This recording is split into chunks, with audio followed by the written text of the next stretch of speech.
शिक्षा मित्रों के, अनुदेशकों के या संविदा कर्मियों के जीवन में अच्छी खुशी आनी चाहिए, क्योंकि अब ये लोग बड़े काफी दिन हो गया, जैसे आप मान लीजिए शिक्षा मित्रों को तो 24 साल हो गया, अनुदेशक भी हमारे 10-11 साल से 12 साल से लगे हुए हैं लोग, 13 साल हो गए इन लोगों को भी। तो निश्चित तौर पे अपना परिवार, अगर लोग अच्छी आशा और विश्वास के साथ लगे थे कि सरकार है हमारे लिए सुनेगी, हम हमारे अंदर जो क्षमता है हम बच्चों को पढ़ाने का कार्य करते हैं, तो सरकार हमारी सुनेगी, हम बच्चों को उचित गुणवत्तापूर्ण शिक्षा देंगे और निश्चित तौर पे हम लोगों का भविष्य उज्जवल होगा, ऐसा जान करके लोगों ने इस विभाग में कदम रखा था। तो अब समय पूरा होने वाला है, बहुत हो गया। कोई भी 40 से 50 के बीच में सारे लोग हैं, चाहे अनुदेशक हो, शिक्षा मित्र हो। बहुत से लोग आपने तो देखा मिश्रा जी, बहुत शिक्षा मित्र जो अनुदेशक के रूप में हमारे यहाँ शिक्षा मित्र में लगे थे, वो बेचारे रिटायर भी हो रहे हैं, खाली हाथ जा रहे हैं। परिवार वाले पूछते हैं कि सब रिटायर होते हैं तो उनको कुछ न कुछ मिलता है, सरकार से मिलता है, पेंशन मिलती है, ये सारी चीजें मिलती है, और आपको तो कोई एक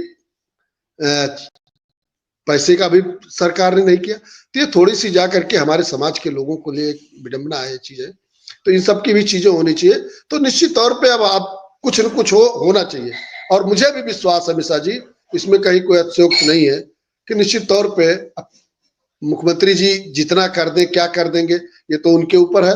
तो निश्चित तौर पे शिक्षा मित्र के आर्थिक रूप से समस्या बहुत बड़ी है, चाहे शिक्षा मित्र हो, अनुदेशक हो या जितने भी संविदा कर्मी हो, सबके लिए आर्थिक समस्या बहुत बड़ी चीज है, क्योंकि परिवार का अब चल पाना बड़ा मुश्किल हो पा रहा है।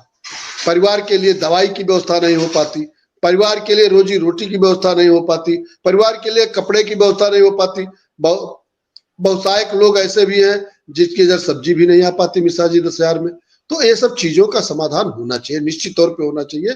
और ये लगता भी है कि जिस तरीके से लोगों का आश्वासन मिल रहा है सत्ता पक्ष के लोगों का कि कुछ न कुछ तो शिक्षा मित्रों के लिए होगा, ऐसा मुझे विश्वास है। अब माननीय मुख्यमंत्री जी की कृपा दृष्टि कितने जल्दी होती है चुनाव बाद, ये देखने की बात है। मुझे पूर्ण उम्मीद है कि माननीय मुख्यमंत्री जी बहुत सरल हृदय है और अति शीघ्र ही चुनाव बाद शिक्षा मित्रों और अनुदेशकों की बात को सुनेंगे और उनकी समस्या का निराकरण करेंगे। जी मिश्रा जी, बात आप ठीक कह रहे हैं मिश्रा जी। सबसे बड़ी समस्या सब्जी, रोटी, पानी, दाना, ये सब तो बहुत दूर की बात रह जाती है। अब सबसे बड़ी समस्या है कि बेटियों के हाथ पीले कर सभी शिक्षा मित्रों की बेटियां अब शादी योग्य हो गई, और कई शिक्षा मित्र हमें फोन करके ये बताते हैं कि हम अपनी बेटी के लिए बेटा देखने गए, वर देखने गए, जैसे ही उन्हें पता लगा कि इस लड़की का बाप शिक्षा मित्र है तो उन्होंने बात करने से इनकार कर दिया। समस्या वो नहीं है, समस्या ये है कि हमारी जो सिविल सोसाइटी है, हम आपसी जो भाईचारा है, वो भी इस नाम पर खत्म करते चले जा रहे हैं। क्या शिक्षा मित्र की बेटी होना बेटा होना या अनुदेशक की बेटी बेटा होना गुनाह है कोई?